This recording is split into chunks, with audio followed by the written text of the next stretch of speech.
Senator Deesig. Thank you, Mr. President. I move that further proceedings under the roll call be dispensed with and the Sergeant at Arms be instructed to bring in the absent members. On that motion, all in favor say aye. All opposed say nay. The motion prevails. Please stand for the prayer, members. And after the prayer, we're going to do the Pledge of Allegiance. But the prayer, today's chaplain is Reverend Sarah Morse. She's from Hazel Park United Church of Christ in St. Paul. And as I mentioned, and following the prayer, please remain standing for the Pledge of Allegiance. Good morning. Holy One, your voice thunders in the night and sings love songs in the morning. Your voice tumbles raging rapids and ripples pools of peace. Your voice snaps trees in two and can mend broken hearts with a sigh. We give glory to your name, O God of many names, a God active in all our lives, a God that moves through our chaos. You hovered close and have remained close through all the sickness and loss, despair and loneliness that are our constant companions. Today we remember especially the work we have been called here to do, to listen, to debate, to negotiate, to plan, to understand, and then to decide. And through all of this, to live with decisions and the implications they have for all of us. We come with humility. We come doing the best you have offered to us. And we do this knowing that you, O God, parted the sea and delivered your people. You sustained your people and blessed us with freedom. You sustain us and give us hope that love will always overcome. Today we praise you for this time to do this work, for the ability to be elected, for democracy to move us and shake us. We come with joy. We give thanks for our abundance. We give glory to grace. You cup your hands around our flickering faith, breathing us to new life. You call us to work for justice, teaching us intentional acts of service. You immerse us in courage, daring us to speak words of hope. May we do so with love and the spirit of wonder, now and always. Amen. Amen. I pledge allegiance to the flag of the United States of America and to the republic for which it stands, one nation under God, indivisible, with liberty and justice for all. Thank you, members. The secretary will take the roll. Abler, Anderson, Barr, Bolden, Carlson, Champion, Coleman, Swadzinski, Dames, Dibble, Dornick, Draheim, Drazkowski, Duckworth, Diedzik, Eichhorn, Farnsworth, Fateh, Friends, Green, Grunhagen, Gustafson, Hauschild, Herr, Hoffman, Housley, Howe, Jasinski, Johnson, Klein, Karan, Kroon, Kanesh, Kopek, Lang, Latz, Liskey, Limmer, Lucero, Mann, Marty, Matthews, Makewaid, McEwen, Miller, Mitchell, Muhammad, Morrison, Murphy, Nelson, Umuver Baton, Pappas, Pa, Port, Pratt, Putnam, Rarick, Rasmussen, Rest, Seeberger, Utke, Weber, Wiesenberg, Westland, Westrom, Wickland, Zhang. A quorum is present. Pursuant to Rule 14.1, the following member intends to vote under Rule 40.7, Koran, St. Paul, Minnesota. And as I indicated, a quorum is present. Members, before we get into the agenda, and usually I am articulating with as much clarity as possible what we are doing today, I wanted to revisit, and as I promised yesterday, the research around whether a member who is voting under Rule 40.7, if they can be counted as a part of division. So before I'll tell you what my thoughts are, let me just first of all say thank you to the staff who did a wonderful job of making certain that we did the research and that we have a very firm answer based on the inquiries that were made yesterday. As you know, the importance of this is that we work together in order to make sure that we have clarity and not to do anything just to be disruptive, but always to speak with clarity. So with that in mind, so as I promised yesterday, I've looked further into the use of remote voting when division has been called. In previous bienniums, remote voting was not used when division had been called after a voice vote. Staff has reviewed activity from the previous biennium and have not found any instances where remote voting on division was either permitted or prohibited. Senate Rule 40.2 permits the use of remote voting on a question which can be interpreted to include remote voting on division. There's no provision in the rules that either expressly permits or prohibits the use of remote voting on division. The previous Secretary of State issued written guidance on remote voting procedures as authorized by Rule 40.8 that permitted remote voting to be used only for roll call votes. Revised guidance from the current secretary has not been issued. Going forward, my intention is to not permit remote voting on division until further guidance has been issued. So that we are clear, I do not want someone to come and say, oh, can we do division, can someone be counted on the division vote? They can't at this particular time because there's been no further guidance given by the secretary. So that's my intention. That is what I'm going to honor going forward. Now, we can go forward with today's agenda. I'm going to move to the second order of business, executive and official communications. The following communications were received and referred as indicated.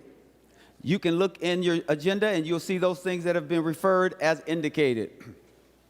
Now moving to the third order of business, messages from the House. The secretary will read the messages from the House. Senator Disick, after he reads the messages, Senator Disick. The secretary will read the messages. Mr. President, I have the honor to announce the adoption by the House of the following Senate concurrent resolution as amended by the House, in which amendments the concurrence of the Senate is respectfully requested. Senate Concurrent Resolution Number 2, a Senate concurrent resolution relating to adjournment for more than 3 days. Senate Concurrent Resolution Number 2 is herewith returned to the Senate. Signed, Patrick D. Murphy, Chief Clerk, House of Representatives. Senator Disick. Thank you, Mr. President. I move that the Senate concur in the amendments by the House to the Senate Concurrent Resolution Number 2 and the resolution be readopted as amended. Is there any discussion on that motion? Wait. Mr. President, I think you're supposed to allow me to explain it. Will you explain the motion? Thank you, Mr. President. So members, we passed this earlier this week or late last week because we're going to be gone for more than 3 days. The Constitution requires us to have this motion if we're gone for 3 days, and we're off next Monday with Martin Luther King Day. The House asked us to change on the resolution line 1.6 to remove the time of this. So we're going to remove the noon on here just because of their pre-filing requirements. They asked us to remove that. For our purposes, we'll come in at Tuesday at 11. So there's no clarity on that or confusion on that without the language in there. But they're just asking us to remove that time frame for their pre-filing reasons, their requirements, and so. That's an explanation of what this concurrent resolution does. Thank you. Any discussion? Any discussion? On the motion to concur the House amendments, all in favor say aye. Those opposed say no. The motion prevails. Senator Disick. Thank you, Mr. President. I move that Senate concurrent resolution number 2 be readopted as amended. Further discussion to the resolution? Any further discussion to the resolution? On that motion to readopt the concurrent resolution as amended, all in favor say aye. Those opposed say no. The motion prevails.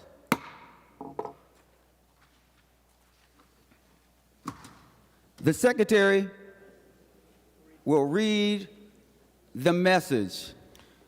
Mr. President, I have the honor to announce the passage by the House of the following House file herewith transmitted. House File Number 37. No Signed, action is required.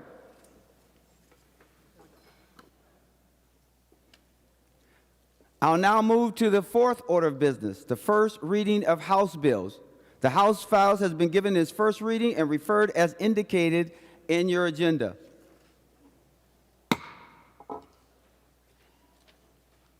Moving to the fifth order of business, report of committees. Senator Deesick. Thank you, Mr. President. I move that the committee report printed in the agenda be adopted.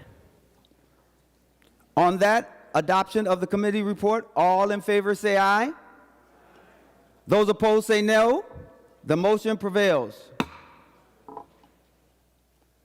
We will now move to the sixth order of business, second reading of Senate bills.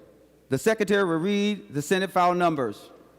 Senate File Number 44. The Senate file has been given its second reading. We will now move to the eighth order of business.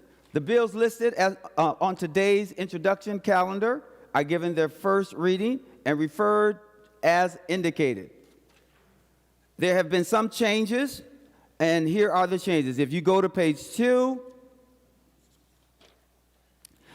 Senate file number 202 is referred to the Committee on Transportation. If you go to page number 4, Senate file number 214 has been re-referred to the Committee on Housing and Homelessness Prevention.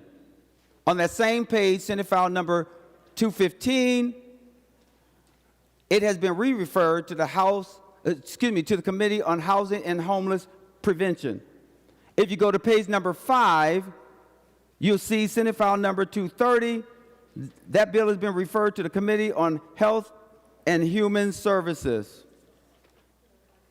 If you go to page number 8, there's also a change for Senate file number 262. That bill has been re-referred to the Committee on State and Local Governments and Veterans.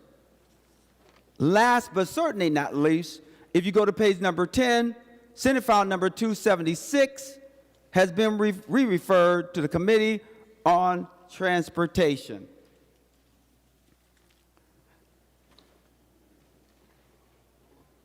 As I mentioned, those bills are listed on today's calendar and are given their first reading and re-referred as indicated.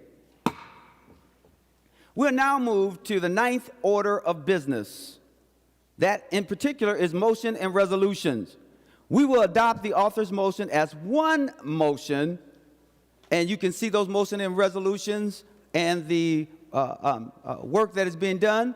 We'll take all of that as one motion. All in favor say aye. Those opposed say no. The motion prevails.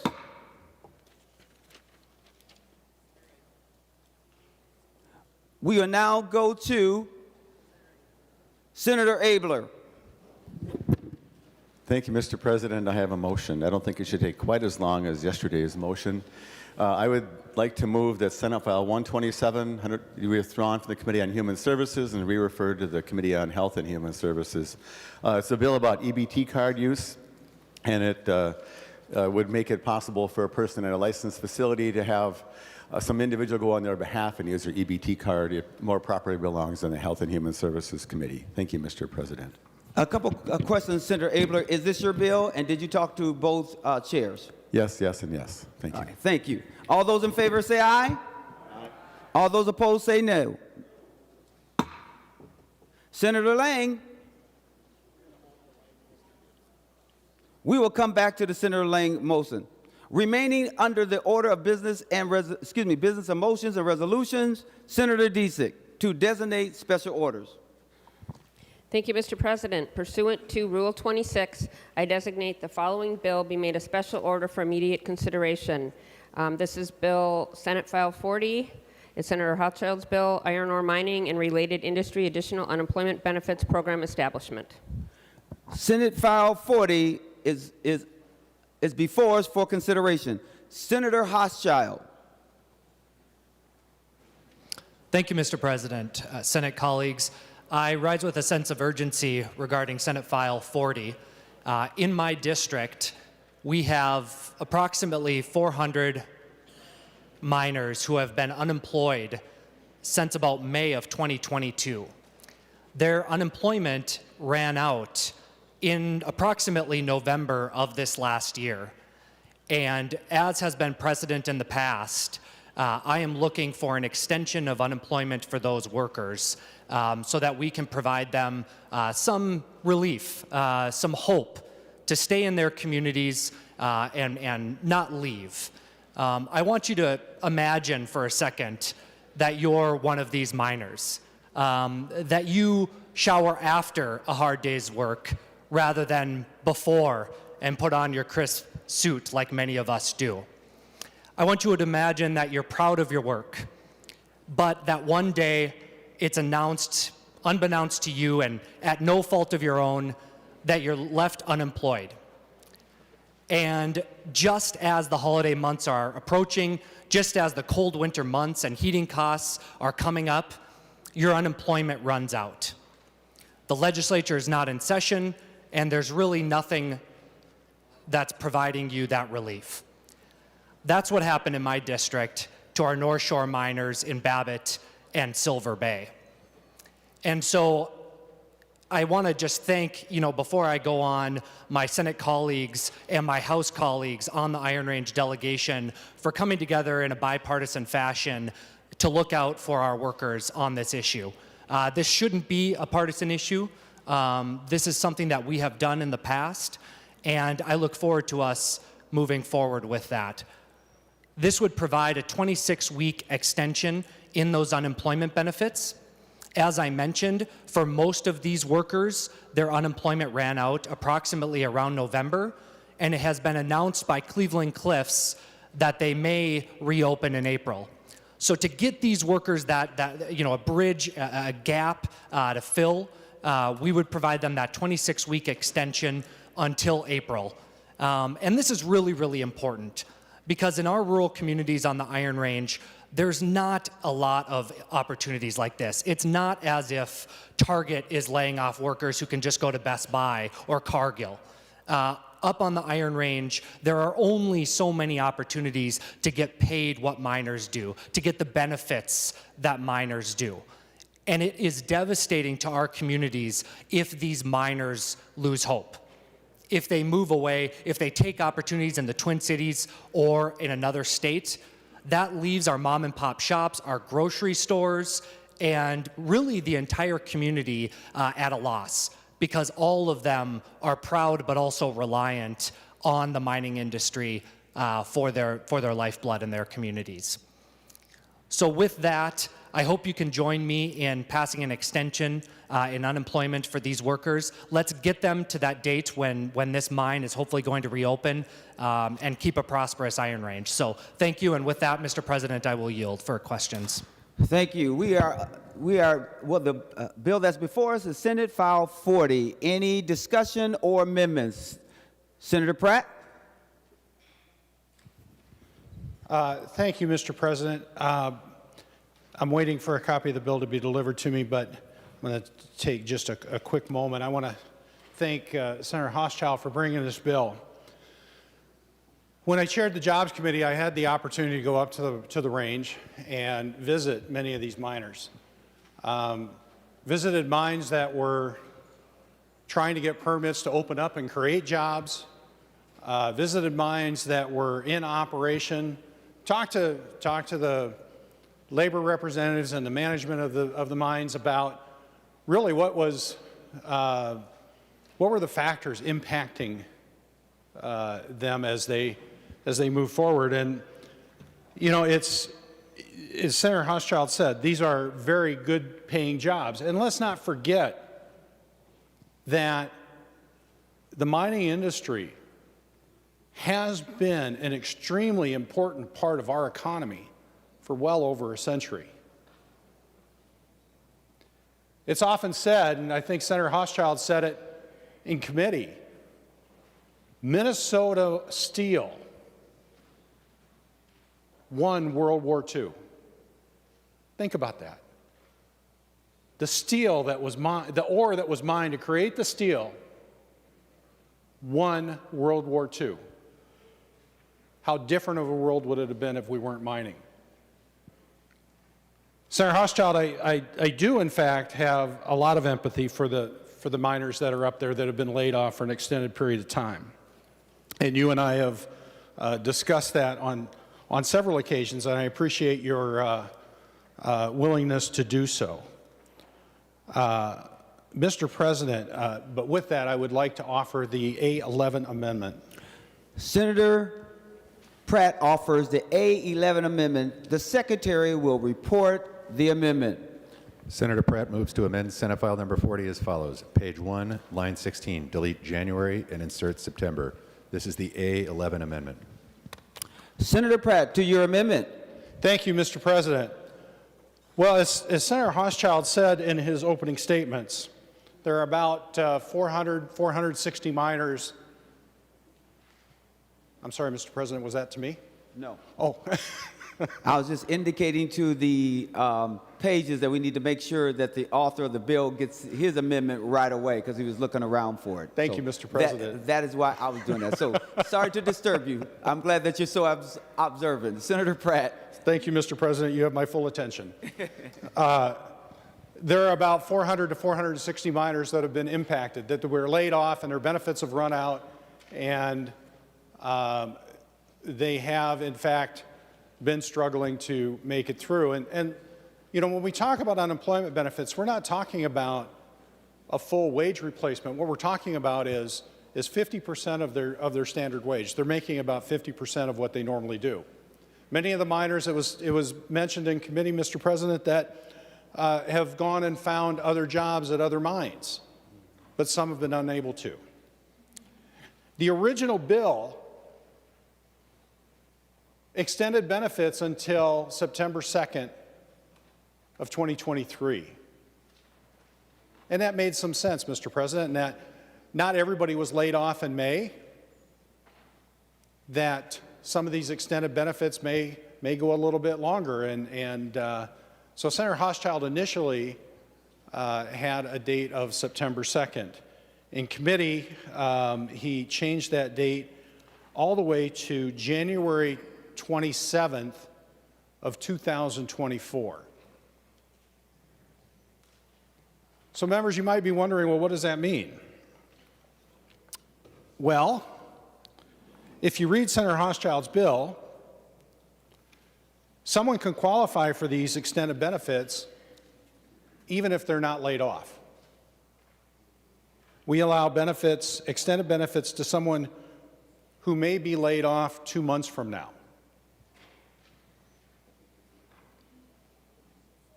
He just said we're trying to that the mine has indicated it's going to open in April, and that we want to try to get benefits to these miners so that they can make it to the projected reopening of the mine. Mr. President, I don't understand why we have a date out until the end of January of 2024, more than a year from today, for extended benefits.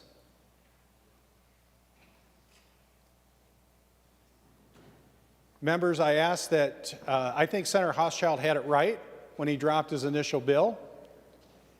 And I would stand for questions, Mr. President, but would request a chance to address the body before any vote is taken. And Mr. President, I request a roll call.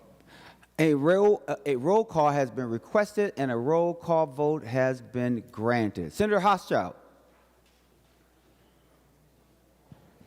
Thank you, Mr. President and Senator Pratt. I just want to say I really appreciate the in-depth discussions that we have had on this bill. I know that you are very passionate about the UI Trust Fund, and I've learned a lot, frankly, from our discussions. I also want to say that throughout these discussions in committee, that we worked in good faith on a change to the bill, and I'm glad that we were able to come to that agreement. We have discussed these dates And what we know is that as part of this layoff process, that different workers were laid off at different dates.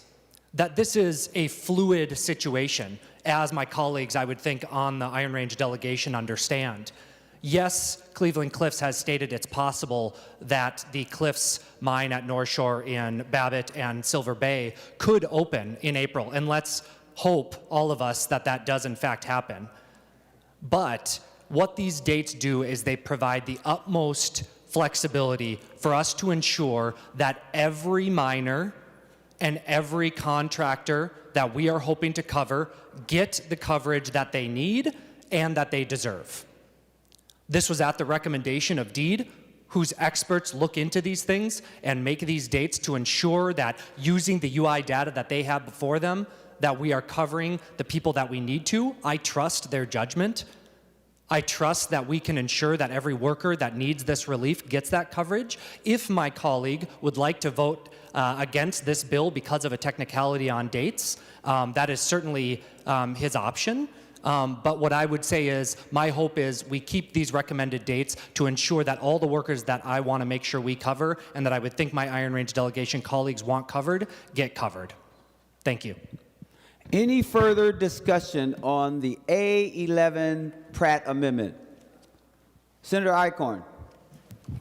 Thank you, Mr. President. Will Senator Pratt yield for a question? Senator Pratt, will you yield? He will yield for a question. Senator Eichhorn. Thank you, Mr. President. Senator Pratt, I know you've worked on UI for quite some time, and we've seen in the past, probably including in your tenure here, bills that are substantially similar to this.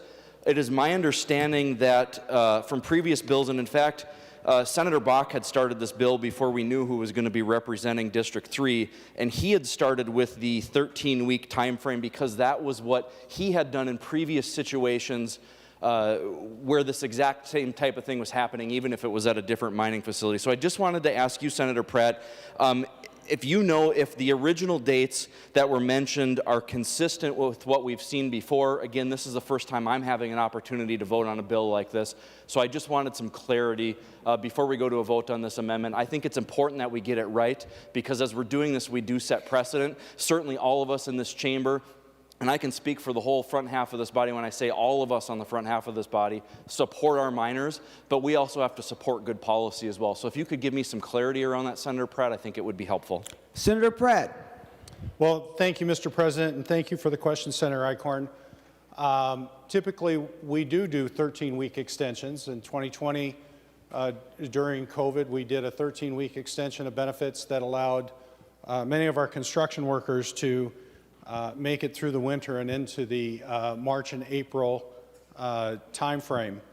In 2016, we did a similar bill that was signed into law on, one second, Mr. President, I have the reference right here. That was signed into law in May with benefits ending June 25th. The law was signed by the governor on March 24th. Senator Eichhorn, I think the discussion here is not, and I don't actually, having worked with Senator Hochschild, I don't have a debate about the 26 weeks. As he said, 26 weeks for many of these workers that were laid off gets them out until April. And maybe some of them that were laid off later, I know there was another round of layoffs in July, it gets them a little bit further if they can't find a job. What we have never done, and where this bill breaks precedents, we have never conferred extended benefits upon someone who hasn't been laid off yet. Senator Hochschild says he doesn't want to leave anybody behind. He wants to make sure that every miner and every contractor gets the coverage they deserve. That was his quote. Senator Eichhorn, I think to your question, what they deserve is what we put into law. And that is that our standard unemployment benefit is 26 weeks. And at certain times, for certain situations, whether it's a prolonged labor disagreement or whether it's a public health emergency, we've extended those benefits. But we've never extended those benefits. We've always extended those benefits to people who were laid off. We've never extended those benefits to people who might be laid off 2 months from now. And so, Mr. President and Senator Eichhorn, all the amendment does is bring this bill back in line with what we've done in past precedents. It takes care of the miners and the contractors that need this help, but does not set a precedent that we are going to give expanded benefits for anyone who might be laid off in the future. It's up to a future legislature to come back and decide whether or not the conditions that have led to that layoff require extended benefits. Senator Klein. Thank you, Mr. President. Will Senator Hauschild yield to a question? Senator Hauschild, will you yield for a question? He will yield. Senator Klein. Well, Senator Hauschild, thank you for bringing this bill forward and for standing up for the hardworking people in your district and for the miners of Minnesota. Can you clarify for me something about the A11, the Pratt Amendment? If we were to vote in support of the Pratt Amendment, would more or fewer unemployed miners in your district receive their benefits? Senator Hauschild. President Champion, Senator Klein, thank you for the question. I don't want to speculate, but given the dates that have been provided at the recommendation of DEED to ensure that we are covering the workers that we need to, it is possible that fewer could be covered should Senator Pratt's amendment be made. Thank you. Senator Rarick. Thank you, Mr. President. And to the A11 amendment, as mentioned, we're setting new precedent with this. Right now, we know who's laid off and who needs extended benefits. And this is trying to look into the future. Do we need to help more people? Well, the information that we have in front of us is by April, we're going to have a lot more information as to whether this mine is going to be reopening then or May. And if it's not, guess what? We're still here in session. And if more people have been laid off between now and then, we can address this by extending the dates for them. But as we sit right now, it is not proper to change what we have done and to speculate who might be laid off and who isn't. We can help those who we know need help right now, and we will still be here in May to be able to address more issues on this if needed. So I would highly recommend adopting the A11 amendment so that we're not setting new precedent here in the Senate. Thank you. Senator Lucero, to the A11 amendment that is before us. Thank you, Mr. President. In my very first term in office, one of the committees that I had the privilege of being made a member of was the Mining and Outdoor Recreation Committee. And on that committee, I had the opportunity to get to meet many of the miners that are so important to this great state. Many great conversations took place in committee. There was a tour up to the Iron Range to meet them, to see firsthand the work that they do and the great and valuable results that they have in Minnesota and their contributions. So I very much am so appreciative to the hard work of the great miners in Minnesota. In my time in office, I've never been on any committee or involved in the workings of any bills directly as chief author or co-author related to the unemployment trust. But I do know the last couple years we've been having some important conversations on that in regards to frontline workers, for example, the impact on the unemployment trust fund, and I'm sure those of us who were here in office the last couple years remember those conversations. And so it's my understanding, according to research, that as of the end of last year, the balance of the UI Trust Fund is approximately $1.7 billion. And it's also my understanding that the United States Department of Labor's solvency threshold is $2 billion. So the current balance is less than that. And so I was wanting to ask the amendment author if he would yield for a question. Senator Pratt, will you yield? He will yield. Senator Lucero. Thank you, Mr. President.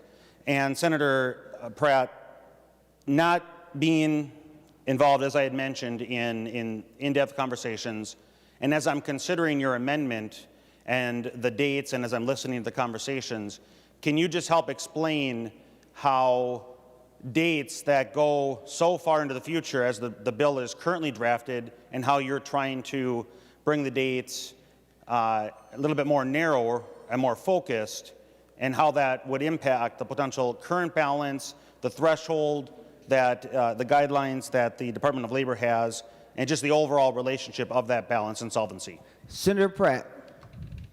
Mr. President, may I have just a moment? You may.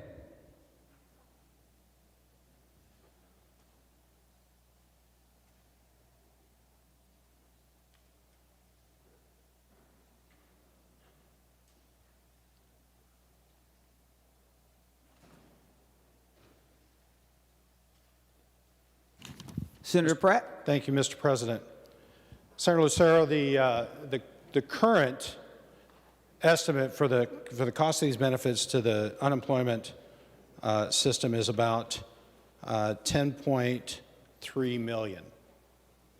Not a large amount when you consider that, as you said, we have a $1.7 billion reserve, which is still under-reserved according to the Department of Labor. I can't tell you how much this will save,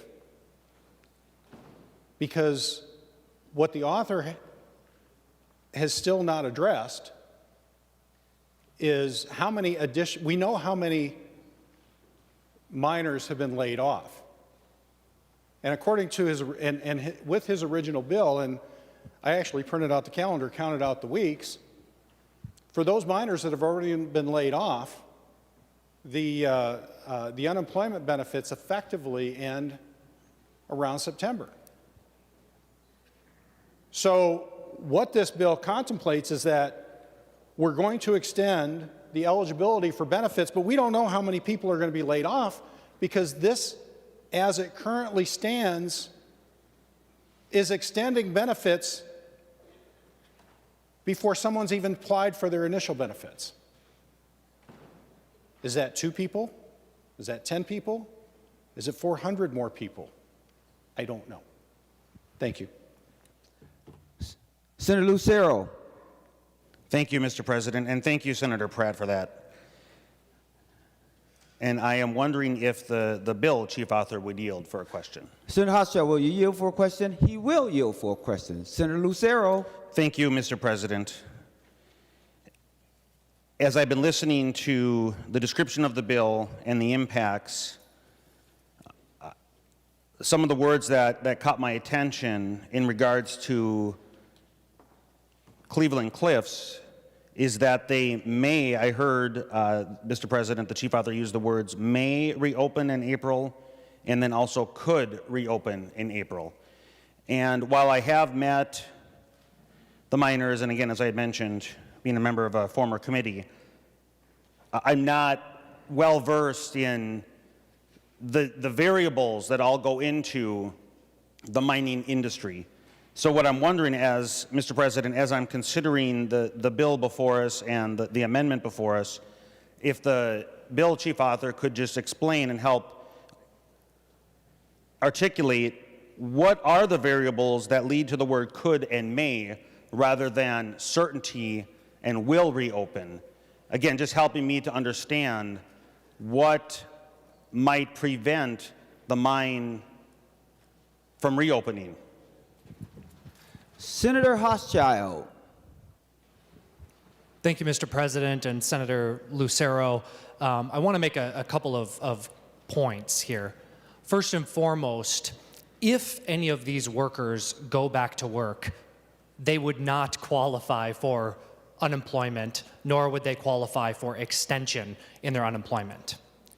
The second point that I want to make is that this is a fluid situation, as I mentioned before. In fact, there are workers as part of this that were recently laid off in December. So while, yes, there was a massive layoff in November time period and before that, what we are trying to do with this legislation is, again, ensure that there is an equitable extension for the workers that should qualify for this bill. And it is not my goal to leave out any worker that at the heart of this bill is meant to be provided these benefits. With regards to Senator Lucero's question, he is absolutely right that the mining industry is a complex animal. There are a lot of factors that go into the operation, into the process of mining. At this particular plant, they use pellets, DRI pellets. And right now, Cleveland Cliffs does not need those pellets. And so this is really a business decision that was made based off of their operations across the country and the globe, based off of their different operations. And it's impacting our workers at no fault of their own. And so regardless of what Cliffs may be determining as part of this decision, ultimately my goal is to make sure that we're covering the workers, that our communities continue to have these folks stay there, that they have some supplemental money coming into their pockets that they will spend at grocery stores, mom and pop shops, and the regional economy. Because we know that many of our communities, including Babbitt and Silver Bay, where these specific facilities are at, that these communities are almost single-handedly reliant on this mine and this plant. And so, again, we are doing our best here to cover the workers that need to be covered, and that we can ensure that there is a distribution to these workers that doesn't leave anybody out. Thank you. Senator Lucero. Thank you, Mr. President, and I appreciate that, and I'm hoping that the chief author of the bill would indulge me and yield for one more question. You want Senator Hochschild to yield for another question? Please. Senator Hochschild will yield. He will yield. Senator Lucero. Thank you, Mr. President. And so if you could just provide a little bit more detail as to, in your conversations with the businesses, with the miners, with the owners, your knowledge of the industry, what is it about the current market that the pellets are not in demand right now? And the reason I'm asking the question is I'm trying to determine 13 weeks, 26 weeks, as we consider the amendment before us and the bill. As we are probably aware, everybody in this body, Mr. President, that we are in a recession, traditionally speaking, the definition being 2 consecutive quarters of negative growth. And as we look forward, the bill language before us, I had heard January or certainly 2024. The uncertainty of the market, regardless of industry, but certainly of the mining industry and the pellets, what is it about the pellets that are traditionally, what is needed? What might I look forward to as I'm considering this amendment and language that might allow for a demand, a pickup in the pellets? Or if, as economists are conjecturing that we are going to be in a recession going forward here in 2023 and potentially into 2024, is there an opportunity? Do we see an expected increase in demand of these pellets? So again, Mr. President, my question is, could the chief author just explain a little bit more about what the pellets are used for, and given knowledge as of today in his conversations with the industry and the business owners, what does it look like for the remainder of this year into next year? Thank you. Senator Hochschild, I know that's a big question. If you can answer it briefly, that would be great. And we want to make sure that anything that we talk about pertains to the amendment that is before us. Thank you, Chair Champion. Senator Lucero, I appreciate you diving in on the complexity of the mining industry, and in particular, Cliffs' business model. Cleveland Cliffs is a large mining company with operations, all across the country, as I mentioned. As of right now, they do not have the demand for these pellets. And so that's the circumstance at hand, and why they have given an indication for these specific layoffs. Going back to my list, Senator Farnsworth, I saw your hand. Were you saying that you wanted to ask the question?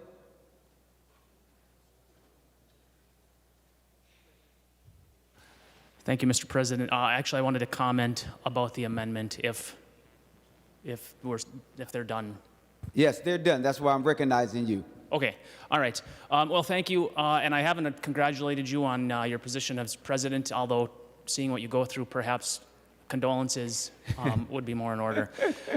So as the only person in here that has, to my knowledge, actually ever worked in a mine for 3 months when I was in college, and as the son of a 33-year miner, I sort of have a pretty good idea of the inner workings of a mine and what happens with these layoffs.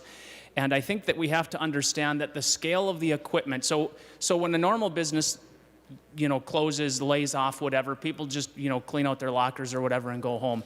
A business of this scale with machinery, and quite frankly, there's machinery at these mines that are taller than this room, one piece of machinery. And so you don't just close it down and walk away. It requires ongoing maintenance. And so there are certain miners that were kept on to do maintenance, and then they were laid off, and then they were called back and they were laid off again, because that's just sort of how this goes. It's an odd process. And so not all of the people that were laid off at the same time. It was done at different times. Now the original bill that I signed off on had the September date, and I was confident that would cover everybody that was laid off, and I wasn't consulted when the date was changed to January. However, I do want to make sure that all of the miners are covered under this, and so I sort of just wanted to explain that a layoff at a mine is a lot different than a layoff in any other type of industry. Thank you. Thank you. Senator Nelson. Thank you, Mr. President.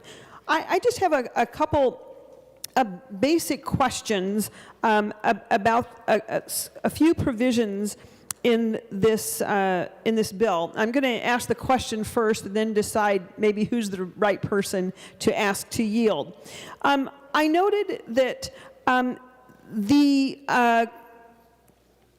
the charges or the benefits paid out cannot be used to compute the industry rating for the unemployment insurance in this case, at least on the explosive manufacturing industry part.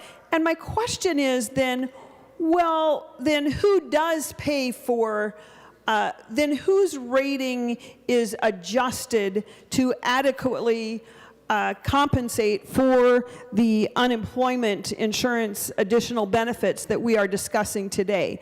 And one has to wonder, and my question is this going to make the other industries that are not explosive manufacturing industry, is this going to increase their UI rates? Typically, industries are assigned UI rates based upon their experience with UI. Well, now what I see here is that we're not going to assign the proper UI rate to the explosive manufacturing industry. And I wanted to know if Senator Hochschild could speak to that. If he cannot, I will be going to Senator Pratt. Thank you. Senator Hochschild, will you yield for the question? He will yield, Senator Hochschild, to Senator Nelson's questions. Thank you, Mr. President. Thank you, Senator Nelson. In this legislation and in previous UI extensions, there has been an exemption for the experience rating. As parts of discussion throughout this legislation and drafting it, we came to the conclusion that we would make sure that Cleveland Cliffs has an experience rating mark for this UI extension. There is another contractor, Dino Noble, which, to your point, provides the blasting on site, and there are 5 employees as part of that were laid off directly because of the idling at North Shore. So their only job was at North Shore, and because this was a decision made by Cliffs, it was my feeling that that exempting, as for the record, has traditionally been done with the previous UI extensions on mining workers, that we would exempt the Dino Noble workers and in this bill. Thank you. And just as a reminder to the body, we want to make sure that all our questions pertain to the amendment A11 that is before the body, and that pertains around the dates in the underlining bill. Senator Nelson. Oh, thank you, Mr. President. I will save the remainder of my questions and clarification to the bill itself. Thank you so much, Senator Nelson. I do appreciate that. Senator Pratt? Thank you, Mr. President. Will Senator Hochschild yield for a question? Senator Hochschild will yield for a question. Senator Pratt. Thank you, Mr. President. And Senator Hochschild, I want to also commend you for bringing this bill in support of your communities. I do think it's an extremely important topic, and one that could, easily get strong bipartisan support. But you mentioned you want every miner and every contractor to get the coverage that they deserve. Senator Hochschild, can you define that statement? Senator Hochschild to the A11 amendment. Thank you, Mr. President. Thank you, Senator Pratt, for the question. And again, I want to commend you for really diving in on what I think is a fairly common sense piece of legislation that has been done in the past. There has been traditionally support for these types of bills that provide miners at North Shore in Babbitt and Silver Bay, and has a explicit coverage for those 5 Dino Noble employees in this provision. So it's a fairly defined pool, let's say. Thank you. And just a reminder, because it seems like we're going a little far away from the amendment that is before the body, could you please make sure your questions are uniquely tailored to this amendment? Senator Pratt. Well, thank you, Mr. President. Let me clarify my line of questioning here so that we can make sure it is to the amendment, because the benefit, the time period that we're talking about directly impact the benefits that will be conferred upon these miners and the population of miners that will be conferred extended benefits. And so that is the line of my questioning. I'm trying to keep to the amendment and why I believe that the amendment should be adopted. Senator Hochschild, you also mentioned a quote that you didn't want any miners to be left behind. Can you tell me which miners will be left behind? Senator Pratt was asking if Senator Hochschild will yield for a question. He will yield for a question. Senator Hochschild. I'm not in practice yet, Mr. President. Senator Hochschild. Mr. President, Senator Pratt, thank you again for the question. As I mentioned, as recently as December, workers were laid off as part of this process, even after the initial announcement of layoffs. And so what we are doing, again, is making sure that because this is a fluid situation, because there has been indications that it is hopeful that the mine will open in April, that we are making sure that in the current circumstances that all the workers that could be laid off at the North Shore mine or involved with that will be covered. So I don't know if this needs to be I think it's pretty clear what we're trying to do at the heart of this bill. We are trying to cover the workers that are being impacted by a layoff at the North Shore mine and the pellet processing plant in Silver Bay. And that is my intent. I think we all understand that we work with our deed partners on crafting legislation that at the heart goes to what we as legislators are hoping to accomplish. And so that was my goal, and it remains that way. Thank you, Senator Pratt. Senator Pratt. Thank you, Mr. President. Would Senator Hochschild yield for another question? Will you yield, Senator Hochschild? He will yield. Senator Pratt. Thank you, Mr. President. For those miners that were laid off in December, when will their standard benefits expire, and when will their extended benefits expire? Senator Hochschild. June and December. I'm sorry, Mr. President, Senator Pratt, June, December. Senator Pratt. Thank you, Mr. President. So for those miners that were laid off in December, as you said, going out to the end of January won't leave them behind. Is that correct? Senator Pratt is asking Senator Hochschild to yield for a question. Senator Hochschild will yield for a question. Senator Hochschild. Mr. President, thank you again, and Senator Pratt, I appreciate the follow-up. Again, the mining industry is a complex industry. These circumstances are fluid. It is very, very common for mine workers to be called back to work, for them to perhaps come back for a couple of weeks, and then for there to be another break. And so what we are trying to do is ensure that given the fluidity of the circumstances surrounding their unemployment, that they can acquire the 26-week extension that we are putting into place with this legislation, and that's my intent. Senator Pratt. Well, thank you, Mr. President.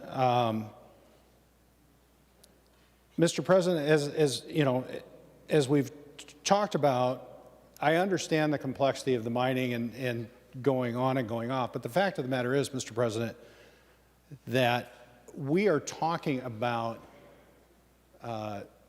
extending benefits to people who will be laid off 2 months from now. Right? As Senator Hochschild just said, those that were laid off in December, their extended benefits would run out in December. But yet we're going almost to the beginning of February in the bill that's being presented to us. Members, we have never extended benefits to laid off Minnesotans who haven't been laid off yet. Senator Hochschild's initial bill had September 2nd. I believe that was the correct calculation. I've gone back and I've counted the weeks. The miners that we're talking about, even in December, have not exhausted their initial benefit. Now, as we also heard in committee, Mr. President, that you were at, a number of these miners have already found new jobs. I think I mentioned that before. I am not against extending the benefits to mine workers.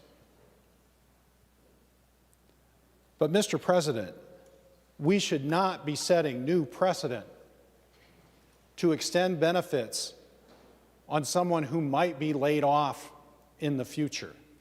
The fiscal note does not necessarily contemplate that. So, members, I ask you for a green vote on the A11 amendment. And I will work with Senator Hochschild. If we still have a problem this spring, I'll work with Senator Hochschild to figure that out. We should not be guaranteeing people who haven't been laid off extended benefits before they're laid off. These people are, and let me just say, Mr. President, that, as we talked about in committee, these Iron Rangers are hardy individuals. They are proud people. I have not met a ranger that wants to be unemployed. Every ranger I've met wants a job.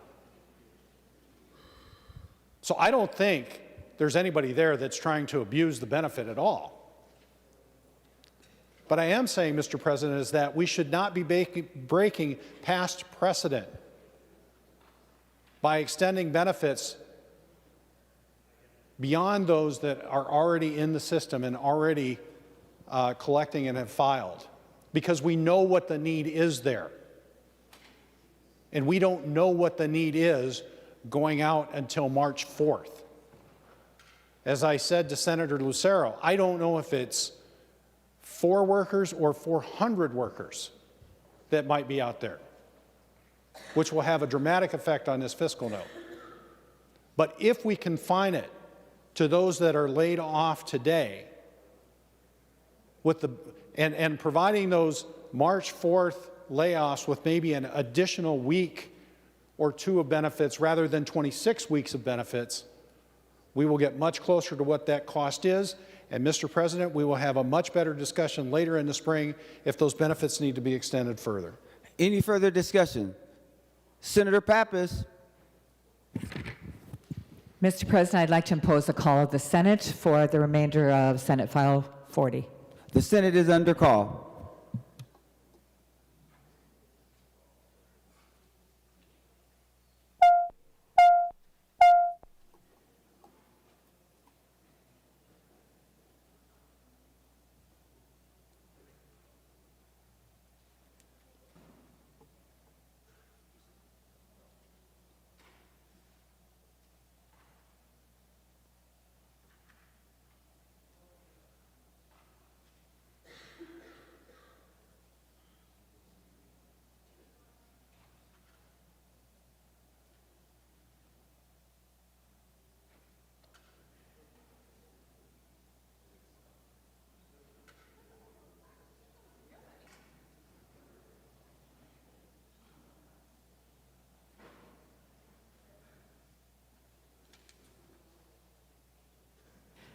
Mr. President, Senator Pappas.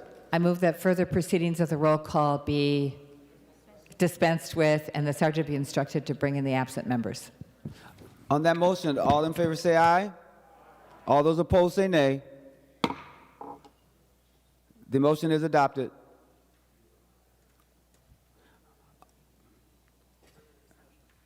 Further discussion. Senator Hochschild, or are we ready to vote? Thank you, Mr. President.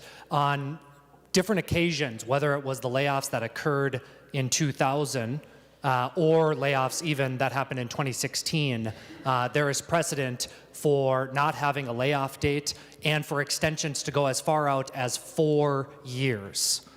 So I just want to be very clear that when I drafted this legislation, I was going off of precedent that has been introduced in the past. And I just want my colleague, Senator Pratt, to know that if this amendment does pass and we do have a date that is set in stone that goes against that precedent, and I hear from a miner at North Shore, I'll make sure that they get his cell phone number to explain. Thank you. Members, let's make sure that we do not say anything that is personal to any particular member.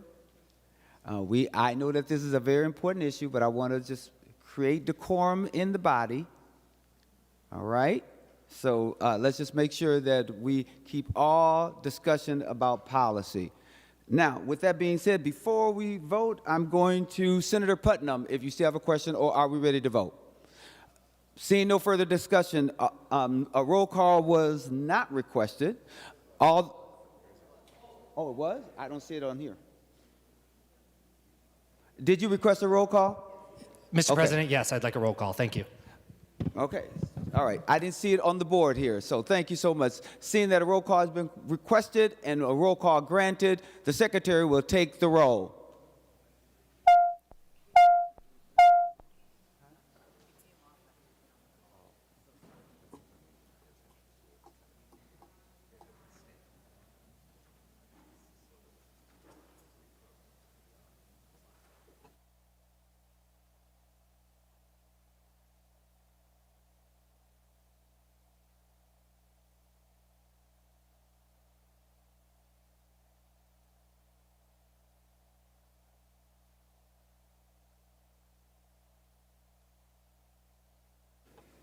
Senator Johnson, who is going to be the person I need to recognize for the remote voter under 40.7? Okay. Senator Jasinski for the remote voter under Rule 40.7. Thank you, Mr. President. I report for Senator Curran, a vote aye. The name again? Senator Curran votes aye. Senator Curran votes aye. Thank you, Mr. President. Senator Lang votes aye. Senator Lang votes aye. Mr. President, I'm sorry. both members vote from St. Paul. That's already been noted. Thank you so very much. I appreciate that. Do we need to wait?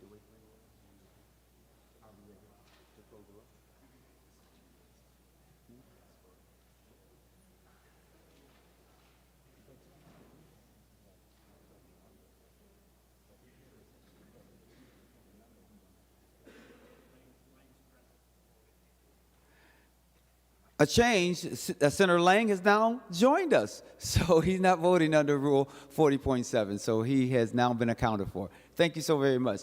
The secretary will close the roll.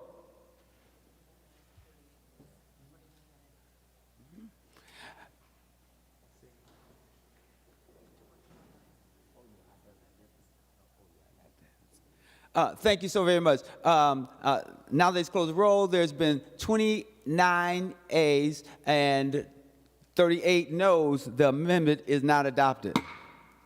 And just for clarity, members, and then I will recognize you, Senator Westrom, it appears that if we don't get our work done, that we're going to take a recess at 12:30 until the call of the chair. That will be after all the afternoon committees have met, is when we will return. So I'm just letting you know what is going to happen, or at least what is being proposed. All right, Senator Westrom. Thank you, Mr. President. Members, briefly, Senator Hauschild, if you'd yield to a question. Senator Hostile will yield for a question. Senator Westrom. Mr. President, Senator Hauschild, in Finance Committee, we talked about this some, but could you explain to us a little bit more about the mines and the potential new jobs that are being proposed and in the permit process to be approved? There's at least 2 mines that I'm aware of, Polymet and Twin Metals. Could you give us more insight on that and what the future looks like for mining up in the Iron Range and what opportunities could be out there for more employment for people that live in that area? Just for clarity, members, we want to make sure that all of our questions pertain to the Senate file that is in front of you. That does go a little far afoot, but I'm going to allow it for this brief moment because I know this is something that is important to Senator Westrom, but I do not want this to be a recurring practice, talking about other industries and other things other than what's in the Senate file. Senator Hauschild, to the question, if you can answer it. Thank you, Mr. Chair, Mr. President, Senator Westrom. Thank you for the question. This is something that Senator Westrom and I did talk about a little bit during committee. My focus here today is on a very narrow circumstance. It's with regards to the North Shore miners in Babbitt and Silver Bay. Certainly, we have talked throughout this floor session about the complexity of the mining industry, and certainly there are different types of mining that exists or could exist on the Iron Range. But for the purposes of this bill, I'm focused on extending unemployment insurance for our North Shore miners in Babbitt and Silver Bay. Thank you. Senator Westrom. Mr. President, thank you, Senator Hauschild. Senator Hauschild, if you'd yield for an additional question. Senator Hauschild, will you yield? He will yield. Senator Westrom. Mr. President, Senator Hauschild, one of the reasons I asked the question is many of us are familiar with permit processes around the state of Minnesota and the government that have drug out for years and years, delaying these new job opportunities, which in turn leads to less job opportunities when another mine lays miners off and they have trouble finding other work. You've talked about some of those miners have found other employment, but many of them don't have other employment opportunities up on the range. And so, Senator Hauschild, And Mr. President, the reason I ask this question is we are asking the unemployment fund and the state of Minnesota and other businesses to help fund extension benefits for this group of miners that are struggling to find other mining jobs or jobs in this area of the state, which is a noble cause, but we also need to look at the whole picture. And so, Senator Hauschild, can you talk to us about what you are doing to help expedite and get these permits processed so we can get these other mines opened up as Senator we Westrom? look at the whole picture of what Senator the state Westrom. needs to help with? Point of order. Thank you. For what purpose do you rise? Thank you, Mr. President. I rise for a point of order under 36.2 of our temporary rules, which I quote, "The member shall speak only to the question under debate and avoid personality." That point is well taken. Members, let me say something. I think I've been very patient, and I've been as thoughtful to make sure all have an opportunity to speak on this floor. You know, Senator Westrom and others, that the rules say that when the president steps up and interrupts, that you're supposed to cease debate. In the event that someone is raising a point, I will hear that, and if it's well taken, then we'll stop that line. But if it's not well taken, I will allow you, even though, to resume when it's appropriate. This is the second time that I've counted that I've asked folks to cease from talking once I have said, will you hold on a moment? And the only reason why I'm raising it, well, the other reason why I'm raising it is because it's about decorum and respect. It is respect for the position of the president, but it's also respect for you as a member, because if you were the one standing up to raise a point of order, I would stop anyone else from talking so that you can be heard. So, members, let's be respectful. When I rise and interrupt, I'm not doing it because I'm trying to be mean. I'm trying to follow the order and the rules of this important body where we have tradition and we have rules. So the point of order was well taken. Senator Westrom, if you have something else to say outside of the line of discussion that you were just on, I'll be happy to recognize you at this point. Senator Westrom. Mr. President, point well taken. Mr. President, if Senator Hauschild could just talk to us about the range he represents. Mr. President, I don't have miners in my area. I've got other agriculture and other interests. As we decide and contemplate on whether we should extend unemployment benefits, we also need to know the picture about what other opportunities are there on the range, what could we do as state government to help this situation and not have to extend benefits in the future potentially.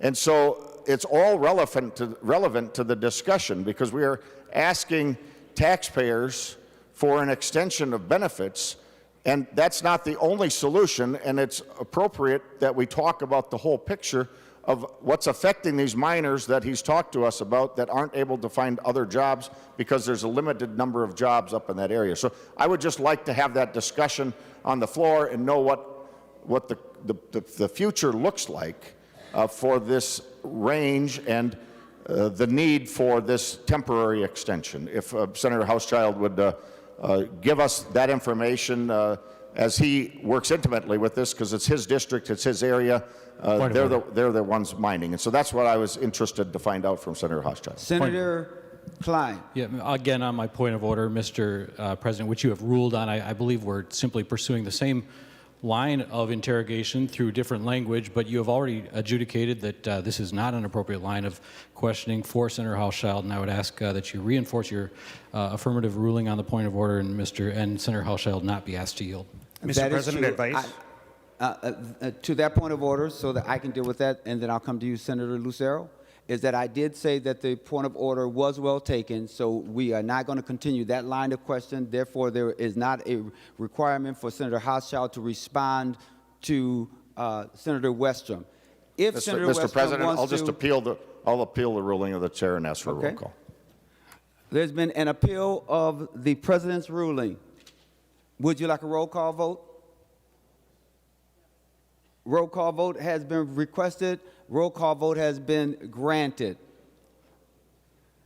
The question before the body is, shall the decision of the president be the judgment of the Senate? A green vote upholds the decision of the president.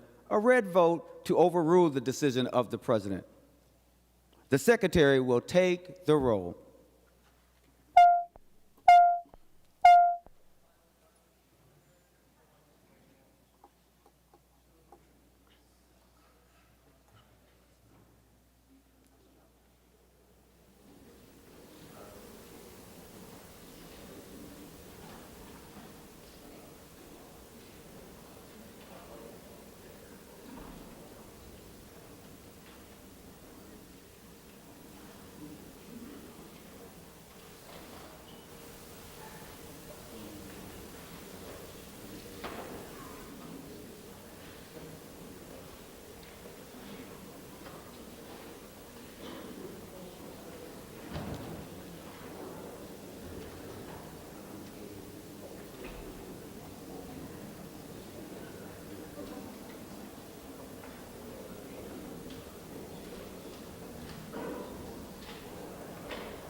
Senator Jasinski to report those who are voting under Rule 40.7. Thank you, Mr. President. Senator Curran votes no. Say it again. Senator Curran votes no. Thank you. I'll slow down next time. Sorry, Mr. President. I'm sorry. The secretary will close the roll. Seeing 34 ayes and 33 nays, the decision of the president is upheld. Any further discussion? Senator Rarick, and remember that at 12:30 we are more than likely going to recess. Senator Rarick. Yeah, thank you, Mr. President, and I know that we are getting real close. What I wanted to mention real quick and for members to think about, and I'm going to probably reach out to Senator Pratt and Senator Hochschild to talk about, as a member of the Unemployment Insurance Advisory Trust or Advisory Council, unfortunately, I am not on your committee anymore in jobs, but I do pay a lot of attention to the UI and what happens there. And the date, to me, that is a bit troubling, and why I want to find out why it is there is on line 1.10, the March 4th of 2023 date. This is also extending out and saying maybe people in the future. And as I read the bill, what the most troubling part, I get that the North Shore mine, some more people could be laid off. But we have other mines in Minnesota, and if between now and then one of those mines lays off 50% or more of its people, they are automatically a part of this bill as it is defined and written. And those are things we should be addressing separately as they come, not projecting forward and looking at that. So that is a date I would like to have a little bit of understanding from the author as to why we have picked that and why we wouldn't have today's date there, and we would be addressing things that happen in the future that way instead of, because when we put things and we project what might happen, we can then bring in other things that we weren't even thinking about, such as another mine laying off 50% or more of its workers. So I will be reaching out to both of them, Mr. President, and maybe have some more follow-up on that when we do come back. Thank you. Senator Hochschild, to the question.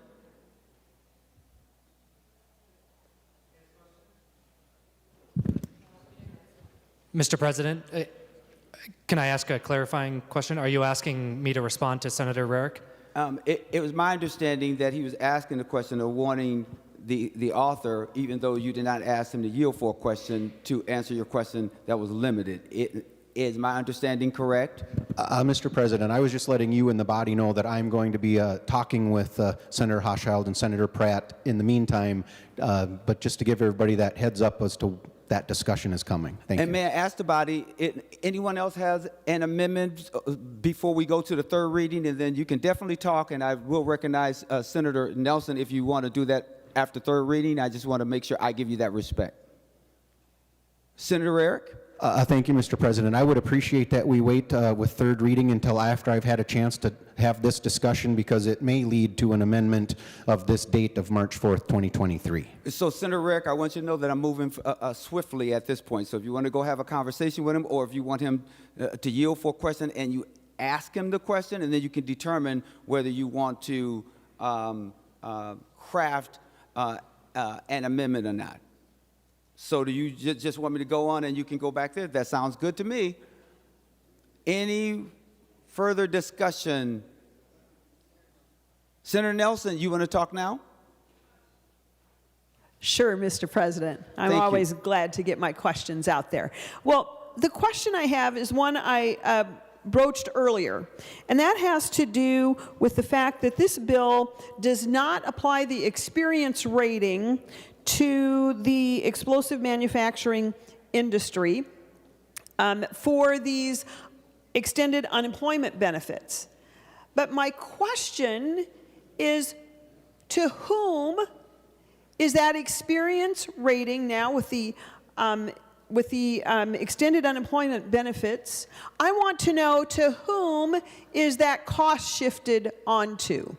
So we're not, according to this bill, it will not be the industry that is receiving the extended unemployment insurance benefits. I want to know whom, what industries are going to pay for that extended benefit, and to what amount.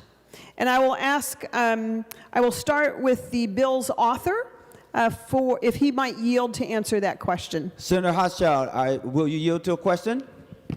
He will yield to a question. Senator Nelson, did you hear the question? Mr. President, Senator Nelson, I believe you were asking about the experience rating question as it relates to Cleveland Cliffs and Dyno Nobel. Senator Nelson. Just to be clear, my question is not just about the experience rating, it's who is going to pay for the experience rating, because your bill says it's not going to be the company that is experiencing the extended benefits. So I want to know who is going to pay. It's a cost shift. I want to know who's going to pay for the cost shift. Senator Hochschild. Thank you, Mr. President. Senator Nelson, I appreciate the question. As I've previously stated, in other unemployment extensions for our miners on the Iron Range, there has not been, let me repeat that, has not been an experience rating marked on the mining company as part of the layoffs. Now, during discussions in committee, Senator Draheim and Senator Pratt had brought up this issue, and we came to an agreement amongst one another, and they can confirm or deny this, that we would include Cleveland Cliffs as the main company with over 400 employees affected in that experience rating increase, to then possibly have a credit rating change that would make them pay additional funds into the UI Trust Fund. However, as part of that agreement with Senator Pratt and Senator Draheim, we agreed to not include Dyno Nobel, which is a contractor that provides blasting on site at the mine, because they are not the main company that determined those layoffs. These 5 employees at Dyno Nobel are directly contracted to the mine for blasting services, and so we wanted to exempt those from the experience rating increase. And I just want to make it clear, in other unemployment extensions, mining has been excluded from that experience rating hit. When those exclusions have happened in the past, those paybacks to the UI Trust Fund get spread out across employers. And so that has been done in the past, and that was my goal in following precedent when I initially drafted the legislation. Thank you. Thank you. Senator Nelson. Thank you, Mr. President. Senator Hofschild, I appreciate the history. I've been here for some of those bills. I recollect that. I understand. But my point was, and I think you said it at the very end, these costs then get cost shifted onto other industries and other job providers. And I think that is the point that somewhat seemed to be missing in the discussion. So by exempting them from the experience rating, we are cost shifting it onto others. That was my point. Thank you, Mr. President. Senator Eichhorn. Thank you, Mr. President. In the interest of time, I won't ask the author from Hermantown to yield for any questions. I'll just make a few statements about the underlying bill. I do rise to support Senate File Number 40 and thank the author and Senator Dietzick and Senator McEwen and Senator Farnsworth for also signing on. This was looked at as a range delegation priority because, as many of you in this chamber that have returned have seen before, when something happens on the range delegation sticks together, and you see that in this bill here. So you've heard a lot of conversation today, a little bit about how we got here, but maybe not the whole story. So part of the story as well is you've got a couple billionaires fighting with each other. You've got the mining company and you've got the trust that owns the mineral leases, and I think that played into the decision as to why this mine was chosen to close. I think part of that is unfortunate. It is also mentioned that these employees got caught in the crosshairs of what's happening, and that's absolutely unfortunate, and we are doing the right thing today to help these miners out, as we've done before. So I appreciate this legislation. To Senator Westrum's point earlier, he'd asked some questions and asked about talking about the range, and I think Senator Farnsworth would be the perfect one to answer some of those questions and talk about the range as you so eloquently asked, because Senator Farnsworth has all of the operating mines, the ones currently running in his district. A couple other things to note. As we looked at COVID and we exhausted our unemployment insurance account, the miners were considered essential workers, and they worked throughout the entire time. They did not receive unemployment benefits. Some of them may have, but it was a very small amount. Most of these people continue to work to help keep this country going and this state going. As Senator Pratt mentioned before, it was mentioned that the steel industry in Minnesota helped win World War II, but they also helped win World War I. And as I mentioned before, Rockefeller once said, if it wasn't for Minnesota's iron ore industry, Germany would have ruled the world. And I think that's true, and it speaks to the importance of our mining and our history of mining in this state that spans more than 140 years.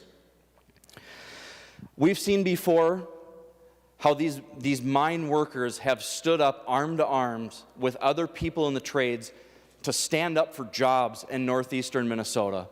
And I applaud them for doing that. I was disappointed that we didn't see the company stand up side by side with those workers, as they need help right now. So I'm happy to see our colleagues standing up for those workers today. Members, I got a lot more I'd like to say about it. I think there is other things we can do to help these people. As we get beyond 26 weeks, if they don't open, we need to look at how we can get folks like PolyMet beyond their 14 years worth of permitting. PolyMet is a place these people can go and get another job that is equal to what they are working at now. I've heard the unfortunate comment from a few folks that these folks should just go work in the tourism industry. Well, that's not the right answer for these folks either. As it's also been mentioned, these folks are very proud. They love their jobs. They're second, third, or fourth generation working in these mining facilities. And mining is such an important asset to this state, to this country, and Minnesota needs to be part of the green energy economy and the next resurgence of a great American economy with copper and nickel. I'm going to end there, but I'm going to say, folks, I would encourage everyone to vote green on this. We've done many things through the Mining and Forestry Committee and our Environment Committee in the past to help the mines, to help the industries, but this is our opportunity to finally help the workers, and they deserve this. Members, I encourage a green vote. Senator Farnsworth. Thank you, Mr. President. I stand in support of this, as you may have guessed. A few things, and of course, I'm in the long tradition of senators like David Tomassoni, who was my predecessor, who have fiercely defended the range, and I take that as a high calling. And just a few numbers, just so people understand the scale of what folks in Babbitt and Silver Bay are going through. The population of the city of Babbitt is 1,385. The population of Silver Bay is 1,858. And added together, that's slightly over 3,000 people in those two cities where this mine and the processing plant are located, which means that anywhere between 410 and 490, depending on who's been called back and who's been laid off, are out of work in these towns, which is more than 10% of the population. And that's not counting spouses that maybe don't work. That's not counting children in that population. So this is a huge impact. As Senator Westrom alluded to, there are other opportunities that could help lessen the blow. PolyMet would be the closest possible mine that we could open that would help to expand the economy over in the Babbitt area. But that's a discussion for another day. And these are specialized jobs. I think a lot of people think, oh, you get into a truck and you drive it, but you don't realize that the production trucks are bigger than my house. And I think of my dad who, with a high school diploma and with some years in the Air Force, was able to get hired at the mine and get trained on how to operate this heavy equipment and was able to support his family with little more than a high school diploma. These are good jobs, and these folks deserve to work. And this isn't just a benefit to the workers. It's not just a benefit to the community. I wouldn't be doing my job if I didn't brag on how important mining is to the rest of the state, because there's this thing called the Permanent School Trust Fund. And a lot of people don't realize that the Permanent School Trust Fund, 90% of the funds from that fund come from mining, another 5% from logging, and 5% from land sales. And just to put it in perspective, each student in the state of Minnesota gets about $47 per year, or their school district gets $47 per year from the Permanent School Trust Fund, most of which comes from mining. Now, you might say that's a big deal. That's 9, Caribou coffee drinks. But if we add it up, the school district of Minneapolis last year got $1.3 million. Anoka-Hennepin got $1.7 million, and Apple Valley School District got $1.3 million, and there's many more. So the impact of these mines being shut down is an impact on the entire state, because they're not paying into the Permanent School Trust Fund. So keeping these workers here so that when the mine is ready to reopen, they can get back to work is not just a benefit for them, it's a benefit for the entire state. So I urge a green vote on this bill. Thank you. Seeing no further discussion, we're going to move to the third reading. The secretary will give the third reading. Senate File Number 40, a bill for an act relating to unemployment insurance, providing for additional benefits. Third reading. We are now moving to the close. So I want to make sure there's no one else before I call on the author, and then the minority leader, and then the majority leader. Senator Rarick, before going to Senator Hochschild. Yeah, thank you, Mr. President. I'll be quick, but it's been mentioned already about the desire for these workers to actually be at work rather than to collect unemployment. And as a member in the building trades, there are several of us who are unemployed through the winter, and it is the same thing there. And we share that with the folks in the mines. We ultimately want to work. And I think we will have further discussions, but I think that's something members need to keep in mind as these other issues come up. We have a bill coming forward dealing with helping the permitting process for transmission lines, because we know the need to bring renewable energy sources online, and it's being held up because of permitting.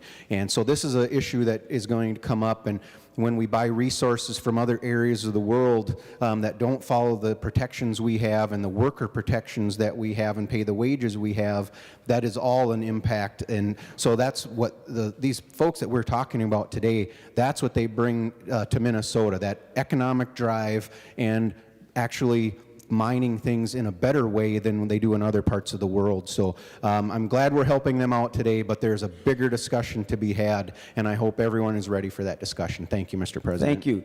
Senator Hochschild. Thank you, Mr. President. I want to just take a minute. I think you've heard enough from me about the importance of this legislation. You've heard from my Iron Range delegation colleagues about the impacts of mining in our communities. I just want to take a moment to thank this body. When I was running for this office and this layoff and idling occurred, you could feel the anxiety in our communities.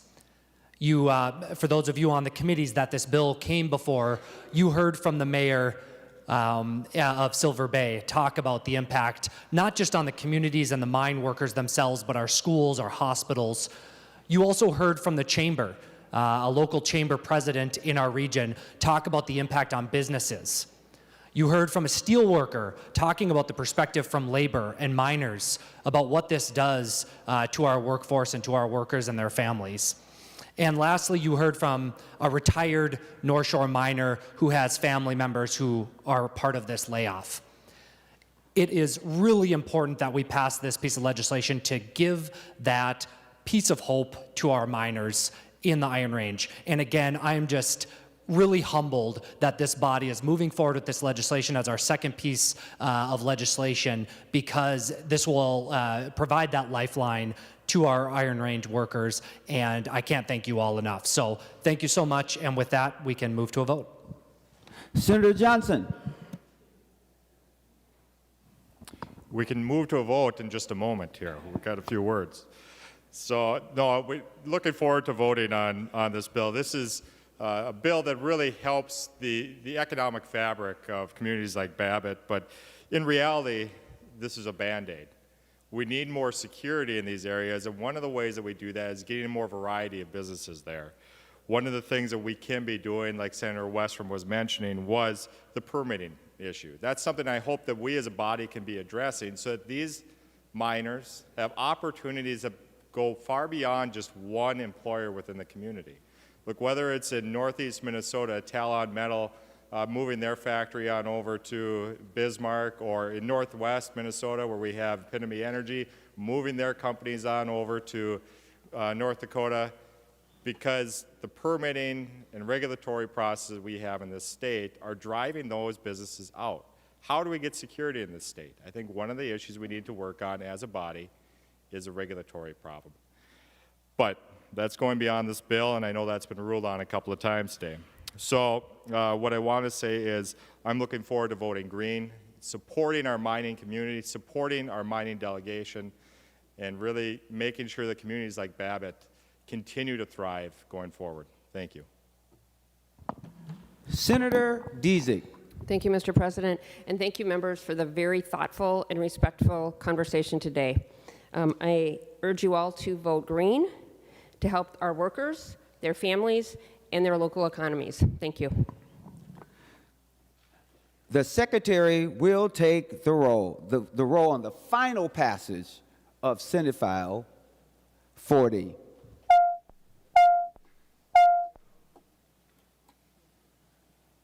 You see that?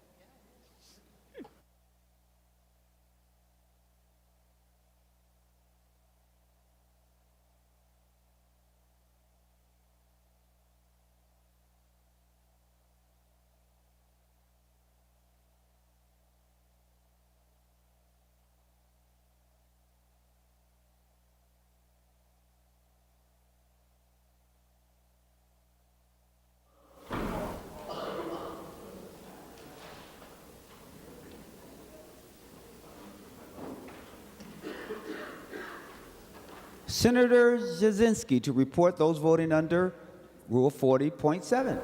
Thank you, Mr. President. Senator Curran votes aye. Senator Curran voted aye. Thank you for slowing down there, Senator Jasinski.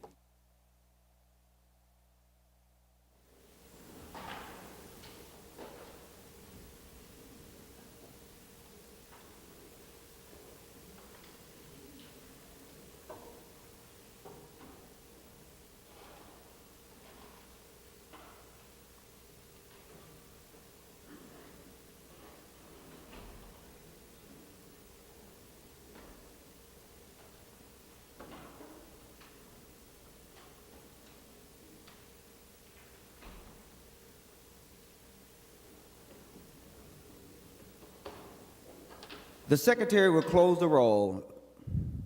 All those who voted who had a desire to vote, there being 56 yeas and 10 nays or noes, the The bill is passed and its title agreed to. Reserting back to or remaining under the order of business of motions and resolutions. Senator Lang. Thank you, Mr. President. I move that Senate File Number 150 be withdrawn on the Committee of Human Services and be re-referred to the Committee on Health and Human Services. And just for clarity, is this your bill, and did you talk to both authors? Both chairs? Mr. President, it is my bill. I have not had the opportunity to talk to both chairs. All right, all those in favor, because Senator Lang moved that Senate File 150 be withdrawn from the Committee on Human Services and re-referred to the Committee on Health and Human Services. All those in favor say aye. All those opposed say nay. The motion is adopted. Remaining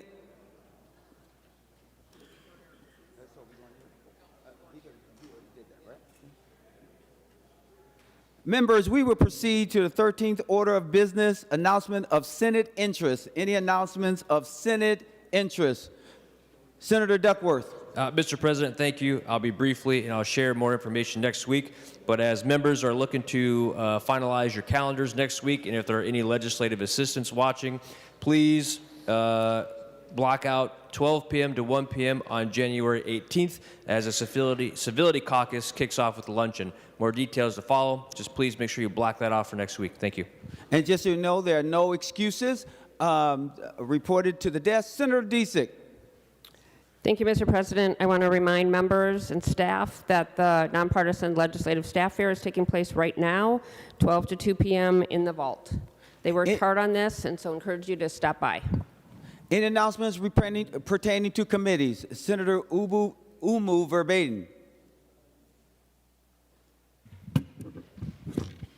Thank you, Mr. President. This is actually just a general announcement, but I'll take the time if that's okay with you. That is okay, Senator Umu On Verbatim. behalf of the St. Paul delegation and Mayor Melvin Carter, we'd like to invite you all to the 14th Annual Legislators Reception. It's taking place Tuesday, January 17th from 5 to 7:30 p.m. at the Stadium Club at Allianz Field, and I will make sure you all receive invitations. Senator Port. Thank you, Mr. President. Members of the Housing Committee, we will start about 15 minutes after we recess. Senator Murphy. Thank you, Mr. President and members. The State, Local, and Veterans Committee will meet immediately after adjournment in room 1200, where we will be taking up President Champion's bill. Thank you. Senator McEwen. Thank you, Mr. President. Likewise, the Labor Committee will meet promptly after adjournment here and in our usual location. Any additional announcements of Senate interest? Seeing none, Senator Disick for adjournment. Thank you, Mr. President, and I move that the Senate do now adjourn until Tuesday, January 17th at 11 a.m. On that motion, all those in favor say aye. All those opposed say no. The motion is passed, and the Senate is now adjourned.